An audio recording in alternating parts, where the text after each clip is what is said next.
Bonjour et bienvenue sur notre chaîne Nartrouv Travel. On a fait du vélo de la France jusqu'à la Turquie. On a fait 6000 km et maintenant on est de retour en France pour un nouveau projet. Et on s'est dit que c'était le moment de faire un bilan de ce voyage. C'est vrai qu'après un an de voyage, on a acquis un peu d'expérience à vélo.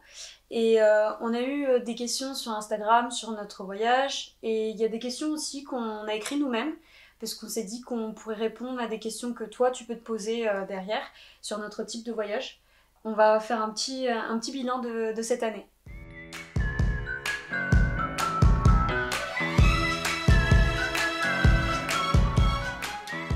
Je pensais pas qu'on allait rencontrer autant de gens. C'est peut-être ça qui m'a surpris le plus. Par exemple, je me rappelle quand on était en Allemagne, on avait longé le Rhin. Et en fait, sur la route, c'était fou.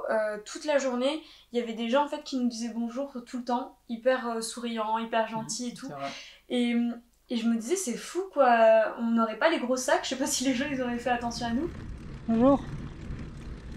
C'est électrique? Non. Alors bon courage. C'est musculaire.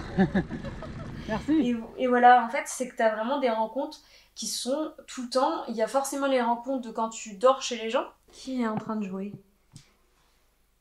C'était toi, John? Eh, t'as vu? Non. C'était pas toi. Parce que nous, on fait le choix aussi des fois de dormir chez l'habitant. Mais je veux dire, en dehors de ça, tu fais des rencontres tout le temps. Quand t'es dans la rue.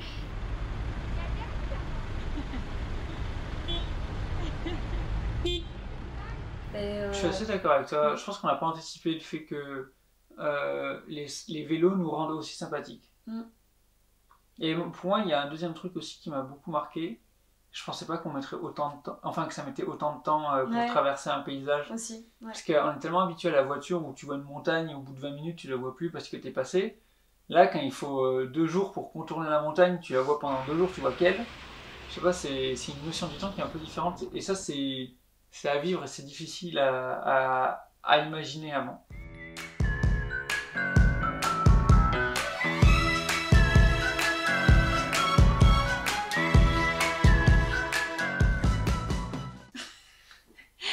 Quand tu as écrit la question, tu savais déjà la réponse. En fait, il a écrit cette question parce qu'à la base, j'avais trouvé un savon qui avait plusieurs utilisations. Donc c'était un savon bio qui faisait déodorant, savon, liquide vaisselle, dentifrice. En fait, on l'a utilisé à un moment donné comme dentifrice et on s'est rendu compte que c'était clairement pas. En fait, t'as l'impression de te brosser les dents avec un savon, quoi. Normal, voilà. Hein, c'était un savon. Il y a un truc inutile. C'est quoi? C'est Chico! Et oui, on a aussi un petit truc.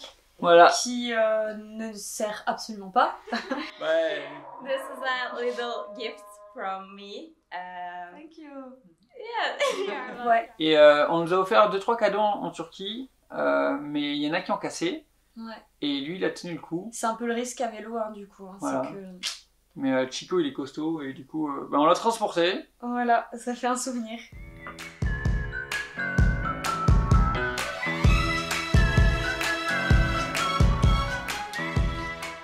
Quand on s'est fait courser par les chiens en Turquie qui veulent te niaquer la jambe et qui sont à côté, les chiens turcs qui sont énormes et ça, on a compris après qu'il fallait descendre de vélo, tout ça, mais au début tu sais pas et ça fait trop peur. Franchement, tu t'attends pas à ça, quoi. Tu as l'impression d'être poursuivi par un lion dans un film d'action, quoi. Hop. À pied. À pied? Ouais. Bon ben voilà un exemple de chien hyper agressif.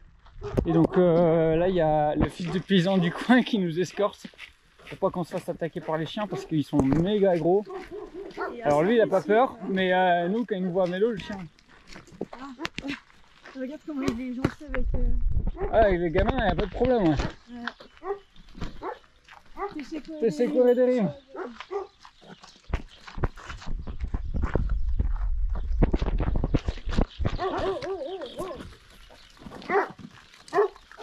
Parce que c'est des chiens de berger, quoi. Ouais. En plus, là, ils étaient sur la route. et nous ont empêché de passer parce qu'habituellement ils sont sur le côté, donc on traverse tranquillement, mais là On peut s'y remettre. Ouais. Allez, on se casse. Allez. Venez. Après, je pense qu'il y a une fois on a dormi dans un village et on a campé et il y a des chiens qui se sont battus contre notre tente.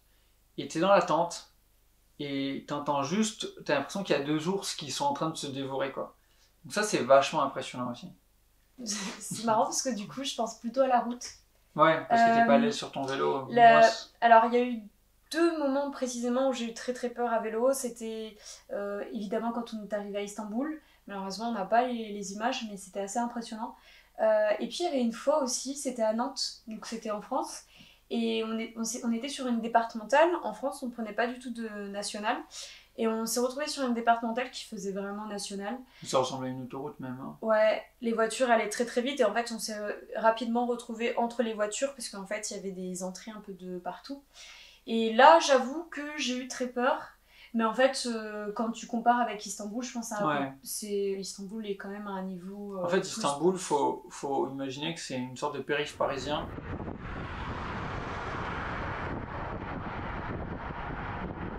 Mais il y a 50 km à faire comme ça, avec des entrées-sorties tous les 300-400 mètres. Donc on se retrouve vraiment au milieu des voitures, des camions. Et contrairement au reste de la Turquie où on a de l'espace, là c'est hyper resserré. Et les voitures ils vont à fond et ils sont pas forcément... mettent pas forcément de distance de sécurité avec les vélos quoi. Donc c'est très impressionnant. Et en plus toi à ce moment-là t'es tombée. Et en plus je suis tombée, ouais. Donc j'étais un peu choquée sur le coup. Et bon après je me suis remise sur le vélo, hein, il faut avancer. Mais ouais, j'étais pas du tout rassurée. Donc ça fait vraiment partie des moments qui m'ont fait le plus peur à vélo. Mais c'est normal qu'on ait peur, je pense, ou même de l'appréhension à certains moments du voyage. Mais pour autant, on l'a quand même fait. Donc je pense que pour Istanbul par exemple, tu as été très courageuse. Parce que c'est vraiment, tu aurais pu être dans un état de choc et dire je bloque, j'arrête. Et pourtant tu t'es repris et t'es reparti. Et... Donc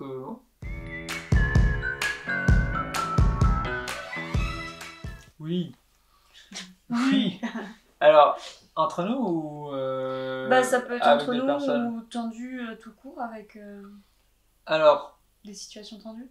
Un voyage forcément, ça peut jamais être tout beau tout rose. Il y a plein de côtés positifs, il y a aussi quelques aspects négatifs. Entre nous, forcément que tu as des moments qui peuvent être tendus au début parce qu'on apprend à travailler ensemble avec la vidéo, on apprend à voyager ensemble et à être H24 ensemble. Mais ça, la meilleure solution, c'est avoir 2 vélos. Comme ça permet de pédaler à 100 mètres l'un de l'autre. Et de communiquer. Voilà. Et le temps que les énergies négatives s'évaporent, et puis après, petit à petit, les 2 vélos commencent à se rapprocher. Pour ne former qu'un. Non, pas de tandem. Après... Est-ce qu'on a déjà eu des situations un peu tendues? Oui, on a eu plusieurs. D'ailleurs, on va revenir dans les prochaines vidéos qu'on va appeler Storytime. On en parlera plus en détail de certaines situations où on aura pu être un peu choqué, où il y a des choses qu'on n'a pas forcément compris sur le coup et qu'on a eu du mal à digérer. Donc ça arrive aussi. Il y a forcément dans les vlogs, on va mettre plutôt en avant le quotidien, ce qu'on va vivre en voyage, etc. Mais on va axer quand même beaucoup plus sur le côté positif et ce qui est assez central dans nos vidéos, ce sont les rencontres. Donc beaucoup plus sur cet aspect-là, sur les découvertes qu'on va faire, etc. Mais du coup, c'est vrai que ça permet moins d'aborder des sujets un peu plus profonds. Et donc, ces storytime, elles serviront à ça. Donc, vous en saurez un peu plus plus tard. Vous sentez-vous en phase avec la société? Vous sentez-vous connecté?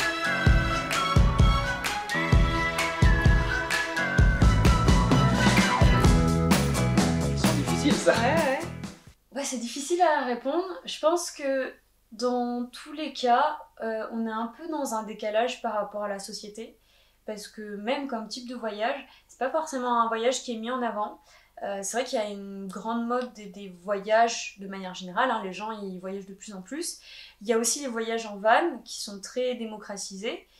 Mais le voyage à vélo, en fait, avant d'avoir ce projet-là, moi, j'en entendais pas beaucoup parler et je pense que on en sait un peu plus quand on s'y intéresse et quand on s'y intéresse, on voit qu'il y a énormément de choses. Du coup, je pense que juste le type de voyage fait que c'est pas forcément le truc le plus courant. Mais du coup, ça fait que tu te sens déphasée avec ça? Alors, est-ce que je me sens en décalage avec la société? Pas forcément, parce qu'on va être constamment avec des gens qui sont pas nomades. En fait, la plupart du temps, on est avec des gens qui ont une routine, qui vivent dans la société. Donc, pas forcément. Par contre, on rencontre énormément de gens et on a rencontré des gens qui, eux, par contre, étaient complètement en décalage avec la société. Oui, c'est vrai qu'on a rencontré des gens qui étaient en décalage avec la société. Le fermier en Allemagne qui était anarchiste, par exemple. Yes.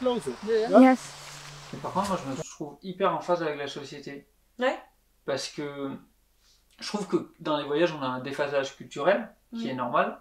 Mais par contre, moi, j'ai jamais été autant acteur, je trouve, qu'auparavant, où tu es finalement dans ton travail et tu subis la société sans forcément y réfléchir dessus, tu vois, te poser des questions. Alors qu'aujourd'hui, le vélo, on écoutait plein de podcasts qui posaient des questions sur plein de sujets écologiques, plein de sujets sociaux, plein de sujets historiques. On se tenait au courant de plein de choses parce que quand tu fais du vélo en période de Covid, il faut que tu te tiennes au courant de la géopolitique et de ce qui se passe. Ouais. Les gens qu'on rencontrait nous parlaient de leurs problèmes, de leur bonheur, de leur joie, de leur malheur. Et du coup, moi, je me sentais très en phase avec la société, justement. Je crois que je te rejoins en fait là-dessus. Je t'ai convaincu. Ouais.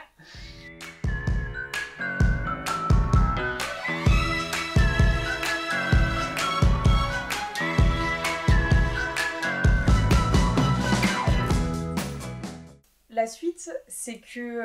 je dis ou pas? Ouais, je pense que tu peux dire. Hein. Bon. La suite, c'est que on va en Afrique. Donc, on change complètement de direction. On a des gens qui nous attendent quelque part en Afrique. Donc, il y a une famille qui fait un voyage en catamaran depuis 5 ans. Et en gros, ils ont décidé là cette année de longer la côte ouest africaine. Et en gros, ils ont besoin d'équipiers sur leur bateau. Donc, nous, on a vu cette annonce et on s'est poursuivi et c'est vrai que quand on a vu partir le long de la côte ouest africaine, on n'a pas réfléchi à 2 fois, quoi. Là, on les rejoint à la fin du mois d'août, voilà. Et voilà, donc c'est vraiment une nouvelle aventure. Donc ça veut dire aussi que pendant 1 an, on va pas utiliser nos vélos, parce qu'il n'y a pas la place en fait sur le bateau.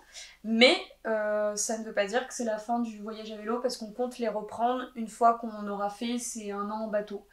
Alors t'es peut-être pas au courant, mais avant de partir en voyage, on vivait au Congo. Et du coup, pour nous, l'Afrique de l'Ouest, c'est synonyme de plein de bons souvenirs.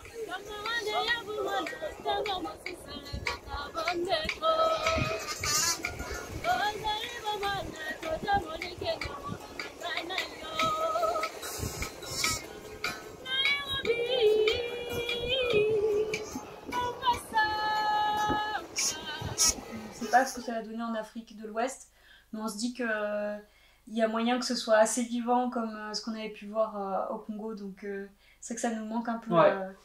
Donc voilà, on se lance dans une nouvelle aventure à l'intérieur de notre voyage. Et qui n'a rien à voir avec le vélo, du coup. C'est vrai. Bon voilà, je crois qu'on a fini ce bilan de voyage.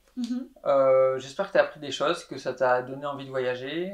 Et n'hésite pas, si tu as envie, à t'informer auprès d'autres voyageurs. Si tu as vécu des choses similaires ou si tu as des appréhensions, que tu veux te lancer, si tu as des expériences à partager, n'hésite pas. Donc laisse-nous un petit like si tu as aimé et la retrouve. La retrouve.